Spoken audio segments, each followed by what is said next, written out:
Radar Drops. Informação para o seu dia.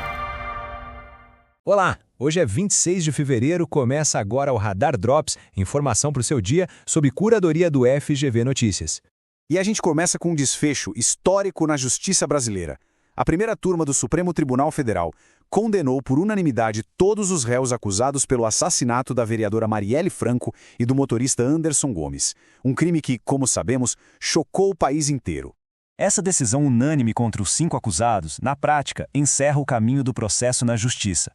Ou seja, o caso finalmente chega a uma conclusão na mais alta instância do Poder Judiciário, definindo as responsabilidades pelo crime que aconteceu lá em março de 2018. E olha, as penas foram pesadíssimas, viu? Elas realmente refletem a gravidade dos crimes. Os irmãos Brazão, que foram apontados como os mandantes, pegaram sentenças de mais de 76 anos. Um dos executores, mais de 50 anos. E outros envolvidos também foram condenados por obstrução de justiça e por participação em organização criminosa. Tá, mas com a condenação, quer dizer que o caso está 100% encerrado? Para entender os próximos passos, a gente recorre ao Tiago Bottino, que é professor da Fundação Getúlio Vargas. E ele explica o seguinte: a decisão do Supremo é final, sim. Não cabe mais um recurso para mudar o resultado.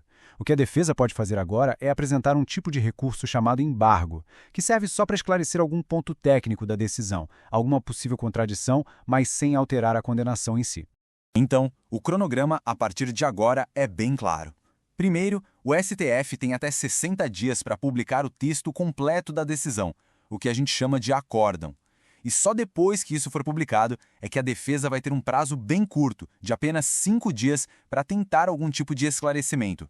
Agora a gente muda de assunto e vai para a economia. A Fundação Getúlio Vargas divulgou os novos dados do IGPM, que é o Índice Geral de Preços Mercado. E a notícia do mês é de deflação, ou seja, os preços, na média, caíram. O índice registrou uma queda de 0,73% em fevereiro. E essa é uma queda que até surpreendeu um pouco, porque veio mais forte do que a maioria dos analistas do mercado estavam esperando. O que chama bastante atenção aqui é a inversão completa da tendência. Para a gente ter uma ideia, em janeiro o índice tinha subido 0,41%. Então fevereiro marca uma virada bem brusca, revertendo totalmente aquele movimento de alta que a gente viu no comecinho do ano. Mas por que essa queda tão forte? Quem explica pra gente é o André Brás, que é economista do FGV Ibre. Segundo ele, a resposta está nas commodities. Produtos super importantes, como o minério de ferro, a soja e o café, tiveram uma queda bem expressiva nos preços no atacado. E foram eles que puxaram o índice todo para baixo. Para entender melhor, o GPM é como se fosse uma cesta com vários itens, e cada um tem um peso diferente. A maior parte dessa cesta, 60% dela, é composta pelos preços no atacado, aqueles que as indústrias pagam. E foi justamente aí que a gente viu a maior queda. Já os preços que chegam na prateleira para o consumidor e os custos da construção até subiram um pouquinho, mas não foi o suficiente para compensar esse tombo das commodities. E quando a gente olha o filme completo dos últimos 12 meses, essa tendência de queda se confirma. O IGPM acumula uma deflação de 2,67%. Isso ajuda a explicar, por exemplo, por que alguns custos, como o do aluguel, que muitas vezes é reajustado por esse índice, podem ter tido uma variação bem menor ultimamente. E para fechar, vamos falar de tecnologia invadindo uma das áreas mais tradicionais que existem, o direito. A inteligência artificial está chegando com tudo e já está transformando a rotina de advogados, juízes e grandes escritórios.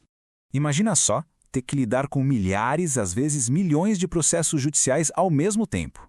É exatamente aí que as plataformas de inteligência artificial entram. Elas estão sendo usadas para automatizar tarefas repetitivas, organizar uma infinidade de documentos e encontrar informações cruciais em questão de segundos. A promessa? Muito mais eficiência e uma bela redução de custos. E essa tendência está aparecendo de formas diferentes.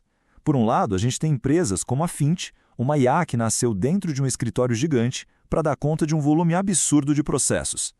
Por outro lado, tem a Forlex, que já começou com um foco em ajudar advogados que trabalham sozinhos ou em escritórios pequenos e que cresceu bastante depois de uma parceria com a OAB.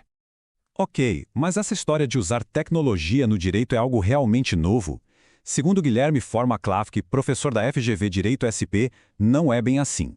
O uso de tecnologia já existe há um tempo. A grande diferença agora é a escala. Hoje, as ferramentas de IA se multiplicaram e se tornaram muito mais acessíveis. Não são mais uma exclusividade só dos gigantes do setor.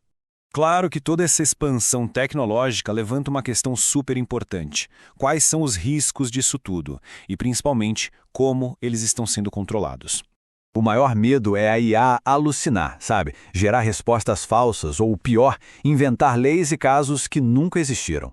E para evitar esse desastre, as empresas estão adotando estratégias diferentes. A Fint, por exemplo, aposta na revisão humana. Tem um profissional que valida o trabalho da máquina em cada etapa. Já a Forlex treina sua IA só com fontes jurídicas oficiais, da justiça mesmo, criando um ambiente muito mais controlado e seguro. Tudo isso nos deixa com uma pergunta fundamental para o futuro da profissão.